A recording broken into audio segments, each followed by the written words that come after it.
Chers amis, nous avons vu que la liturgie est une école qui s'appuie sur des symboles. Nous avons médité un chant de l'Église pour l'Avent, Ô Adonai. Nous savons désormais qu'il y a beaucoup d'enseignements à tirer des symboles et que pour entrer dans cette initiation, il nous faut exercer, notamment, le don de science. Mais comment exercer le don de science? Mais avant de voir ça, jingle!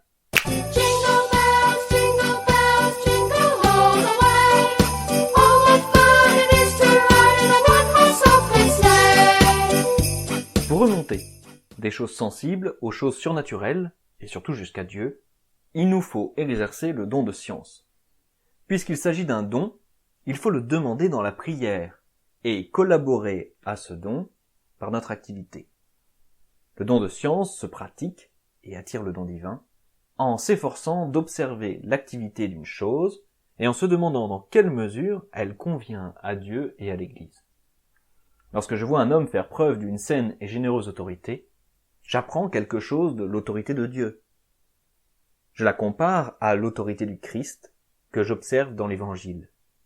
Je vérifie bien sûr mes réflexions en les soumettant à l'Église, c'est-à-dire d'abord à la tradition et au clergé dans la mesure où il est le gardien de celle-ci. La grâce de Dieu nécessite notre collaboration. Dieu nous a aimés le premier et nous donne gratuitement sa grâce. Mais puisque Dieu veut nous faire grandir, sa pédagogie est ainsi. Il faut que nous collaborions à la grâce qu'il nous donne maintenant, et c'est dans la mesure où nous apprenons et pratiquons cette grâce qu'il vient de nous donner qu'il nous en donnera d'autres. Suivre ces grâces, c'est suivre un chemin d'amitié et de sagesse.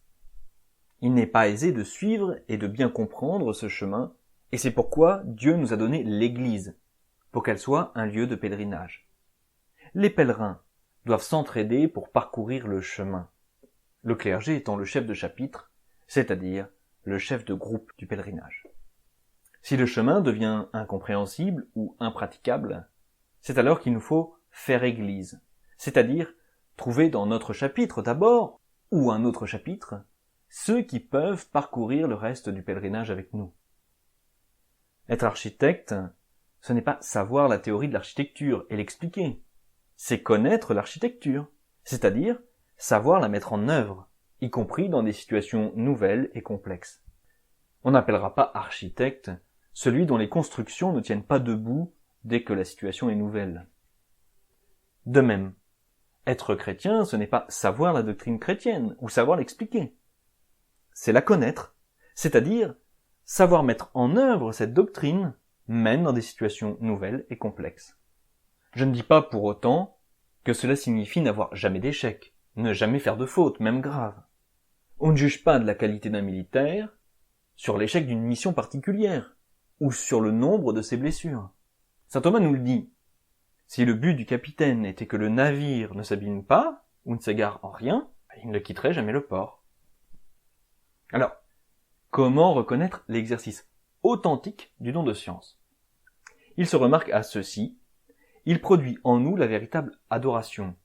Notre esprit apprend à connaître Dieu à partir des choses d'ici-bas, et juge des choses d'ici-bas dans leur relation avec Dieu.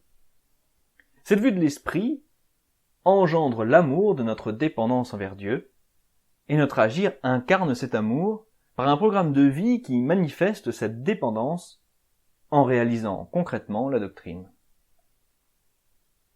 Pour terminer, prenons exemple de l'évêque Saint Basile lors de son procès, alors que les autres évêques ont cédé à l'empereur. Le juge: Ne crains-tu pas mon pouvoir? Basile: Mais que peux-tu? Le juge: J'ai le choix des moyens: confiscation, déportation, torture, mort. Basile: Rien de plus? Cela me laisse indifférent. Le juge: Personne n'a osé jusqu'ici me parler si librement. Et Basile de conclure: C'est donc que tu n'as jamais rencontré un évêque. À demain.